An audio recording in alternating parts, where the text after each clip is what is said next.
Dia masuk PAS kerana nak jadi calon. Dan dia cerita balik tu, dia kata dia dulu masuk DAP, pernah masuk DAP. Dan dia kata dia nak jadi calon parlimen, mana dia sebut. Kan? Tapi nama dia tak naik. Dia keluar DAP. Orang macam ini nak katakan pejuang rakyat. Dan orang macam ni pun dikutip oleh PAS. PAS kutip dia.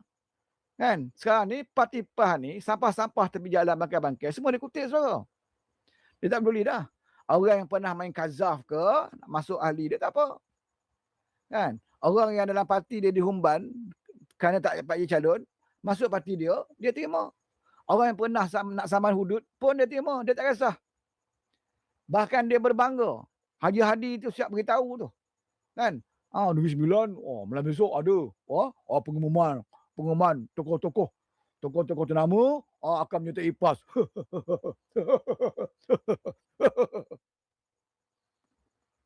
Jadi, megah dia Zaid Ibrahim masuk PAS. Megah dia calon bekas PKR di Negeri Sembilan tu. Dr. Rafi'i tu masuk PAS. Padahal Dr. Rafi'i tu dah kena pecat kat parti sebab dia bertanding bebas. Kan? Bertanding bebas, kena pecat kat parti. Parti dah buang dia, PAS kutip. Dr. Rafi'i tu jadi calon kat Negeri Sembilan ni, percaya je kat saya. Kan? Kalau tidak lama dah dia masuk PAS, saudara. Dia dipecat oleh parti lama dah. Tahun bila dia kena pecat parti? Kan? Masa pilihan raya 6 negeri tu.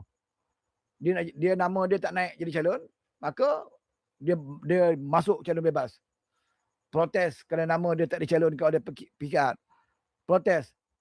Bertanding calon bebas. Jadi bila dia bertanding saja calon bebas, parti pecat, automatik terpecat. Sebab nak ikutkan perlembagaan parti kita, tak perlu dia memohon, tak perlu ambil tindakan disiplin, tak perlu. Kau jadi calon bebas saja secara automatik kau terpecat daripada parti. Dan ini yang berlaku kepada Dr. Rafi'i. Kan? Waktu itu dia hilang deposit bertanding. Kenapa lepas itu dia tak masuk PAS? Kenapa tak masuk PAS ketika tu? Kan? Kenapa sekarang dia nak cerita dia masuk PAS? Sebab PRN akan berlaku kat Negeri Sembilan. Pilihan raya akan diadakan di Negeri Sembilan. Inilah peluang dia jadi calon balik. Sebab tu saya kata yang masuk 45 orang ni semua ada kepentingan. Yang kecewa dengan parti, kecewa tak jadi calon. Kan? Kemudian nama pun dah tenggelam dalam politik, nak angkat balik nama macam Zaid Ibrahim tu, orang tenggelam dah. UMNO pun tak ingat dah nama dia. Orang UMNO pun tak percaya kat dia dah. Kan? Jadi dia buat podcast je lah. Podcast pun sendu. Buat view. Saya selalu tengok podcast dia. Kan? Tak apa orang tengok, tak ada orang tonton pun cakap merepek dalam podcast tak apa-apa. Pendidikan tinggi, peguam, undang-undang. Tapi buat ulasan dalam podcast macam tak tahu apa. Memang patutlah masuk parti PAS. Kejap lagi jangan terpanjat kalau tengok Zaid Ibrahim pakai kopiah. Jangan terpanjat so. Lama lagi nampak Zaid Ibrahim pakai kopiah tu. Kan? Dia biar janggut panjang sikit. Dia pakai kopiah, dia pakai jubah naik atas pentas. Masa tu dia bagi salam je walaupun dah takbir lah. Dengar cakap saya. Zaid Ibrahim pakai kopiah je nanti, kopiah hijau tu. Dia pakai serban. Lepas tu dia panggil dia ceramah. Dia pegang mic je. Dia pegang mic. Assalam takbir. Takbir. Kata walaupun. Dah anggap dia tu sebagai ulama'. Kan susah nak jadi ulama' dalam PAS ni. Letak je kopiah atas kepala. Nak cantik lagi lilit serban. Kan? Pakai jubah datang ceramah. Memang kau dia sebagai ulama' lah. Bersalam dengan unit amal pun dia cium-cium tangan kita saudara. Kan? Siap cium tangan kita tu. Macam saya ni kan, kalau saya nak dapat glamour, nak popular, isytiar keluar parti PKR, saya kata saya nak masuk parti PAS.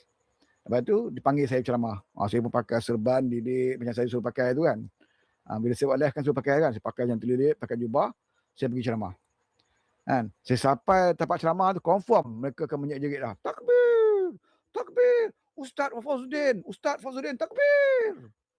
Lepas tu kita pun salam, kan? Salam. Cium tangan saudara. Kan? Cium tangan. Lepas tu dia sesembang sama unit amal tu. Cium tangan. Wangi tangan Ustaz Wan tu dia tu.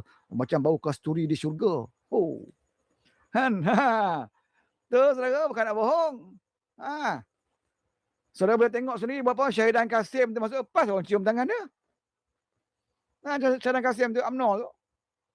Masuk PAS, orang cium tangan dia semua. Berdecup-decup. Kan? Sampai Syahdan Kasim terpaksa bawa tisu lah. Meleleh helio kat sini ni. Ramai orang cium tangan dia. Dah jadi Ustaz Syahdan Kasim Baba. Bukan susah sangat. Kan? Nak nampak kita ni sebagai seorang pejuang. Masa parti tu,